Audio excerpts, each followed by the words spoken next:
नमस्कार, आप सभी का द न्यूज नाउ में स्वागत है और मैं हूं अनमोल मट्टू। तो आइए नजर डालते हैं आज दिन भर की गतिविधियों पर। एलजी मनोज सिन्हा ने श्रीनगर में इफ्को द्वारा आयोजित किसान जागरूकता सम्मेलन का उद्घाटन किया।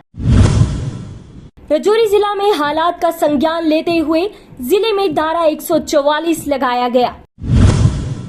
सब्जियों और फलों की कीमत बढ़ने पर लोगों ने कसे पर्स। जम्मू कश्मीर सरकार का बड़ा फैसला, पुराने बिजली बिल बकाया पर सरकार की राहत। अब खबरें विस्तार से।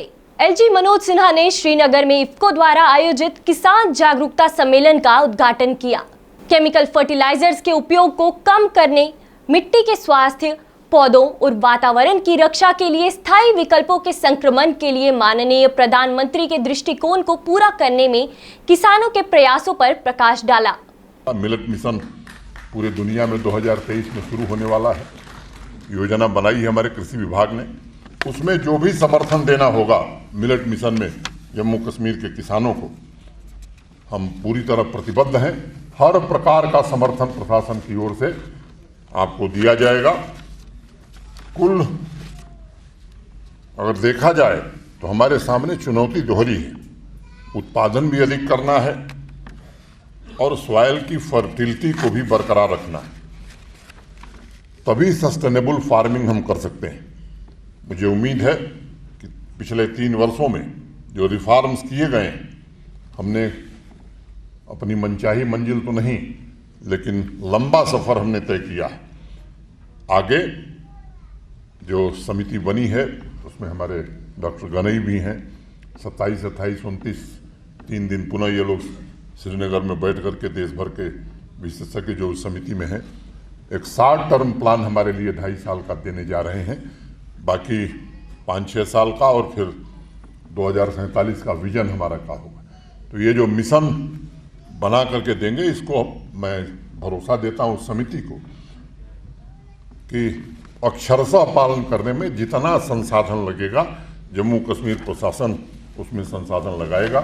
मैं उन एफपीओज को, किसान भाइयों को जिन्हें अभी इफ्को की ओर से स्प्रेयर मिला है, मैं उनको बधाई देता हूँ। एक अनुरोध जरूर करना चाहता हूँ। हमारे डायरेक्टर साहब बहुत मेहनती हैं, एग्रीकल्चर के चौधरी साहब, जो स्प्रेयर व्यक्तिगत किसानों को मिले। मेरा उनसे अनुरोध है कि ये आपकी व्यक्तिगत संपदा नहीं है, ये समाज की संपदा है। इफ्को ने इसे दिया है, ये सच है, लेकिन अपने गांव के किसानों को भी उसको इस्तेमाल के लिए दीजिए। ये भावना जब हमारे अंदर रहेगी तब मैं समझता हूं कि समाज को आगे बढ़ाने में हम सब मदद कर सकेंगे। इतना ही निवेदन करते हुए इफ्को के प्रति विशेष रूप से मैं आभारी हूं।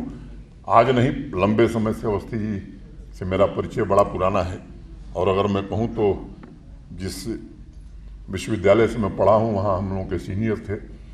समय समय पर अवस्थी जी ने हम सब लोगों की बड़ी सहायता की है।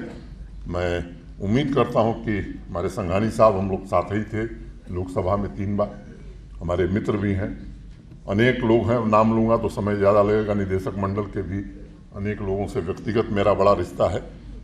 तो इफ्को को हम लोग अपनी संस्था मानते हैं और वास्तव में देश में किसानों की वो संस्था है, और मैं उम्मीद करता हूं कि आगे भी इफ्को जम्मू कश्मीर के कृषि के विकास में हमारी सहायता करती रहेगी। बहुत बहुत धन्यवाद। नमस्कार। जम्मू कश्मीर के राजौरी शहर में कानून व्यवस्था बनाए रखने के लिए अधिकारियों ने प्रतिबंध लगा दिया। अधिकारियों ने कहा कि राजौरी शहर में कानूनी व्यवस्था बनाए रखने के लिए सीआरपीएफ की धारा 144 के तहत प्रतिबंध लगाया गया है।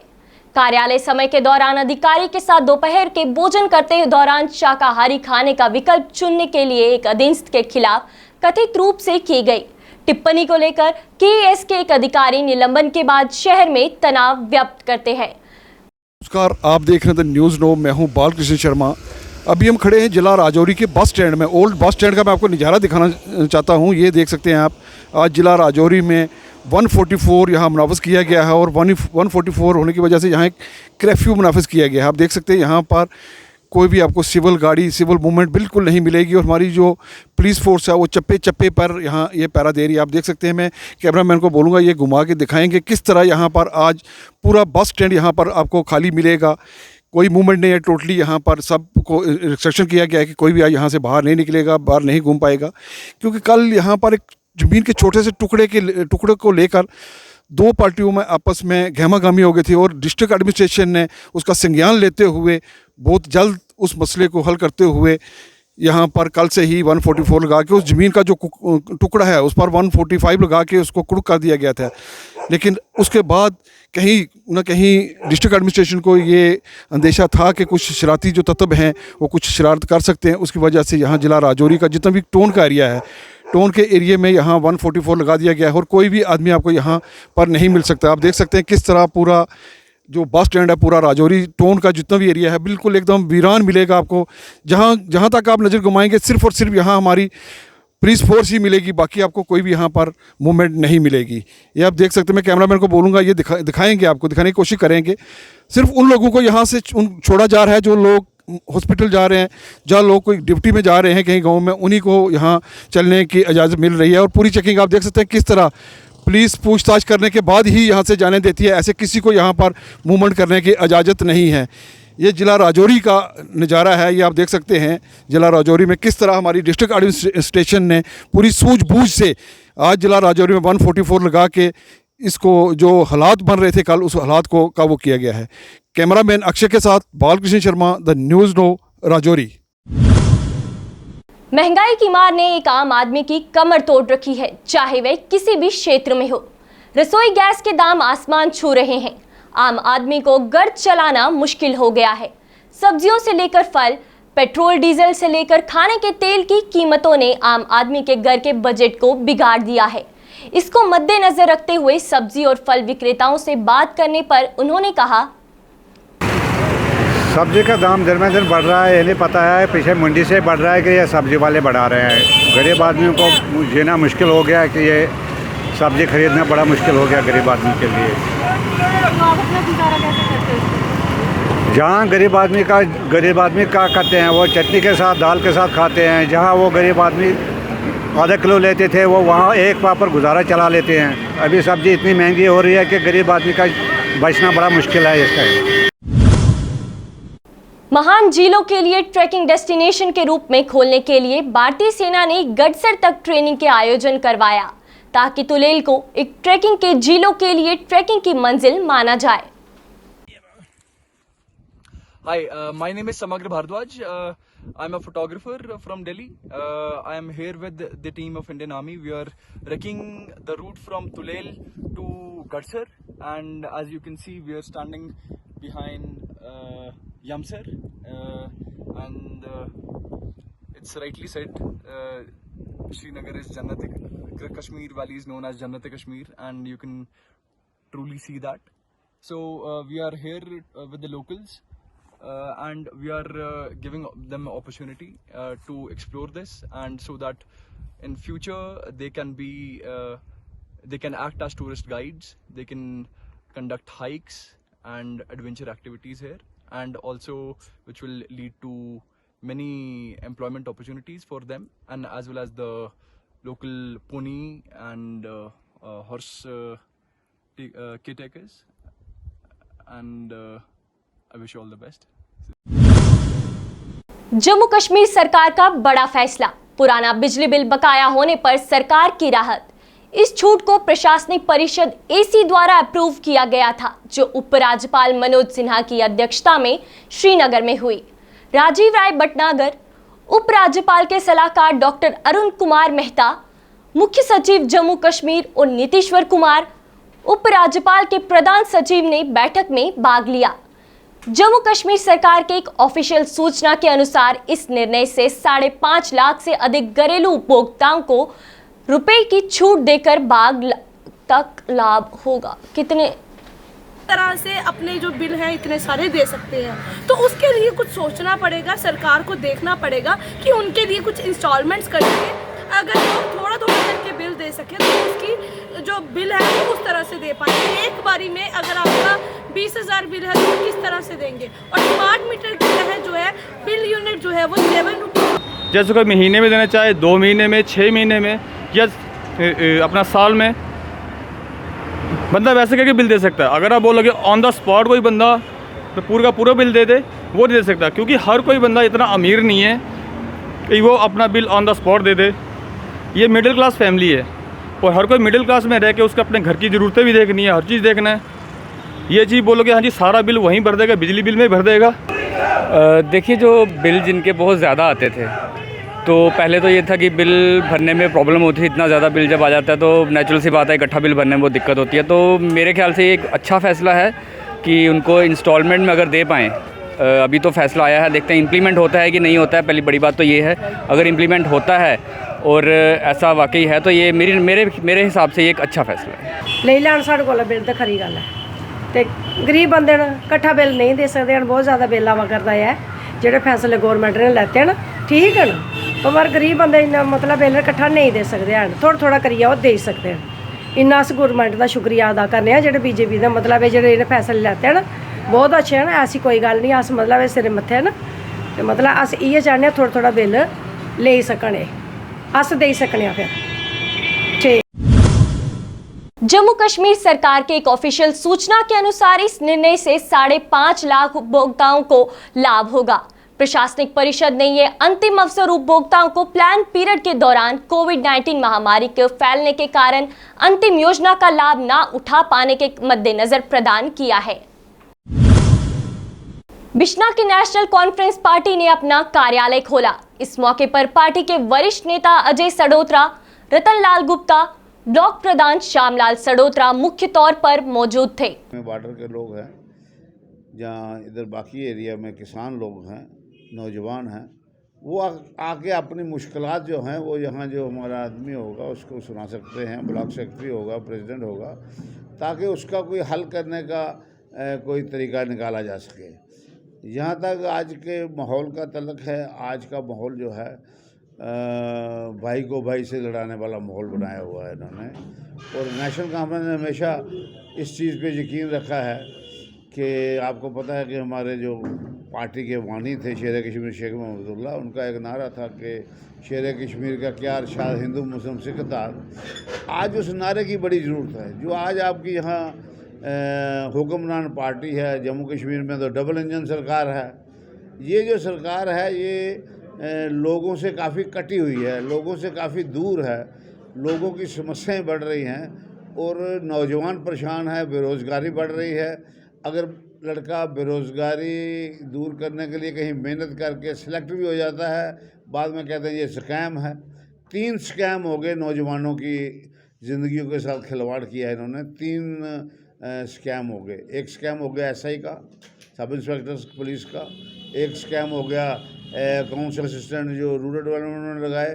तीसरा स्कैम हो गया जूनियर इंजीनियर। शहीद कैप्टन सुनील चौधरी स्मारक पर 4 JNK बटालियन NCC द्वारा गार्ड ऑफ ऑनर का गवर्नमेंट डिग्री कॉलेज कठुआ में एकता और अनुशासन का प्रतीक मानकर आयोजन किया गया। इस मौके पर उन्हें श्रद्धांजलि अर्पित करने के लिए एक समारोह हुआ और सलामी भी दी गई। को मैं बधाई देता हूं कि ये यहाँ पर आए हुए हैं और इनके अंदर जो ज्वाला जगेगी इधर आने से, वो सबको पता है।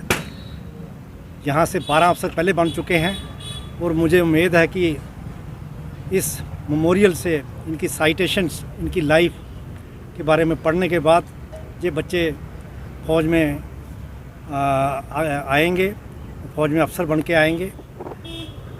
मैं कठुआ एडमिनिस्ट्रेशन से भी गुजारिश करता हूं कि ऐसे प्रोग्राम वो जहां पर ऑर्गेनाइज़ करते रहें ताकि ज़्यादा से ज़्यादा बच्चे फ़ौज में जाएं और देश की सेवा करें। मैं एडमिनिस्ट्रेशन को यह भी रिक्वेस्ट करता हूं कि जैसे कि गवर्नमेंट का ऑर्डर है कि जितने भी रोड हैं, स्कूल हैं, कॉलेज हैं, वो शहीदों के नाम डेडिकेट होने चाहिए। लेकिन बड़े दुख के साथ कहना पड़ता है कि यहाँ मात्र 1-2 स्कूल डेडिकेट किया गया है। अभी तक बाकी जो बच्चे जो शहीद हुए हैं, जो हमारे जहाँ पर लिस्ट तकरीबन 100s के अंदर है और हर गांव में, हर शहर में 3-3, 4-4 स्कूल हैं।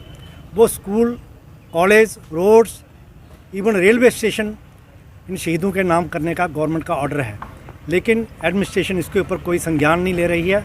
मैं एडमिनिस्ट्रेशन को दोबारा गुजारिश करता हूँ कि इसके बारे में सोचे, जो गवर्नमेंट का ऑर्डर है उसको इम्प्लीमेंट किया जाए और ज़्यादा से ज़्यादा स्कूल, प्लेग्राउंड या स्टेडियम्स या रोड्स इनके नाम से डेडिकेट किया जाए, ताकि वहाँ के बच्चे वो इंस्पायर हों और देश के लिए वो अपने मरने के लिए, मतलब शहादत देने के लिए हमेशा तैयार रहें। और मैं दोबारा अनुज शर्मा का धन्यवाद करता हूँ कि उन्होंने ऐसा इनिशिएटिव लिया। मैं प्रिंसिपल डिग्री कॉलेज का भी धन्यवाद करता हूँ कि वो यहाँ पर आए और उन्होंने बच्चों को लाया। मैं बाकी जितने भी स्कूल के कॉलेज के बच्चे हैं, मैं उनसे गुजारिश करूँगा कि उनको भी यहाँ पर लाएँ और इसके बारे में वो इससे इंस्पायर होंगे और वो हर फील्ड में वो कामयाब हों। मैं चाहता हूँ कि हर व्यक्ति, खास करके मेरे जो एनसीसी कैडेट्स, वो सेना में आने का पूर्ण प्रयास करें, किंतु जीवन के जिस भी पथ पर चलें। Doctor Rakesh Goswami, GNI India training network trainer, professor और regional director, Indian institute of mass communication IIMC Jammu ने जम्मू के प्रेस क्लब में 3 घंटों की तथ्य जांच पर प्रशिक्षण से कार्यशाला का आयोजन किया। ट्रेनिंग के दौरान प्रतिभागियों ने विजुअल वेरिफिकेशन और डेटा वैलिडेशन सीखा और इसे संभव बनाने के उपकरणों का उपयोग किया। ये ट्रेनिंग निःशुल्क प्रदान की गई।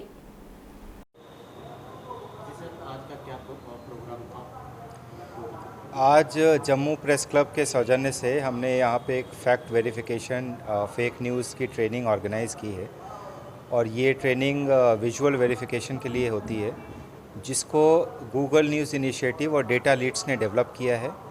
और मुझे बहुत खुशी है कि यहाँ पर काफ़ी पत्रकार आए और उन्होंने नए नए टूल्स सीखे, कैसे हम गूगल रिवर्स इमेज सर्च और दूसरे टूल्स से हम कैसे फेक न्यूज़ बस्टिंग कर सकते हैं, क्योंकि फेक न्यूज़ से लड़ना इस समय बहुत बड़ी चुनौती है। हर रोज़ हमारे व्हाट्सएप पे, हमारे ईमेल्स पे तरह तरह की फ़ेक न्यूज़ आती हैं, तो कैसे उनको हम बस्ट करें, कैसे हम जानें कि क्या सच है, इसी सब टूल्स के बारे में आज यहाँ ट्रेनिंग हुई।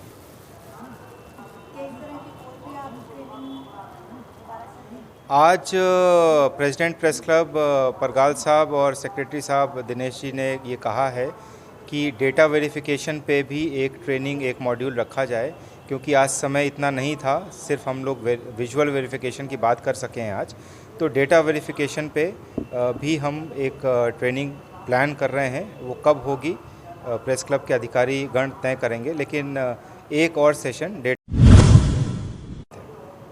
राज्यों में चले जाएं, वहां बसेस प्रॉपर स्टॉप पर मिलेंगी, पर जम्मू ऐसी जगह है जहां बसेस अपने निर्धारित स्टॉप पर नहीं रुकती, हमेशा स्टॉप से आगे या पीछे रुकती है, जिससे बेमतलब का सड़क जाम लगता है। कई दफा ये सड़क हादसों का भी कारण बन जाता है। इस वजह से यात्रियों को भी काफी मुश्किलों का सामना करना पड़ता है, खासकर बच्चों और महिलाओं को। ट्रैफिक कर्मी भी सड़कों पर मौजूद रहते हैं, वक्त वक्त पर नाके लगाकर चालान काटते हैं, लेकिन उसके बावजूद भी अनुशासन का पालन नहीं किया जाता।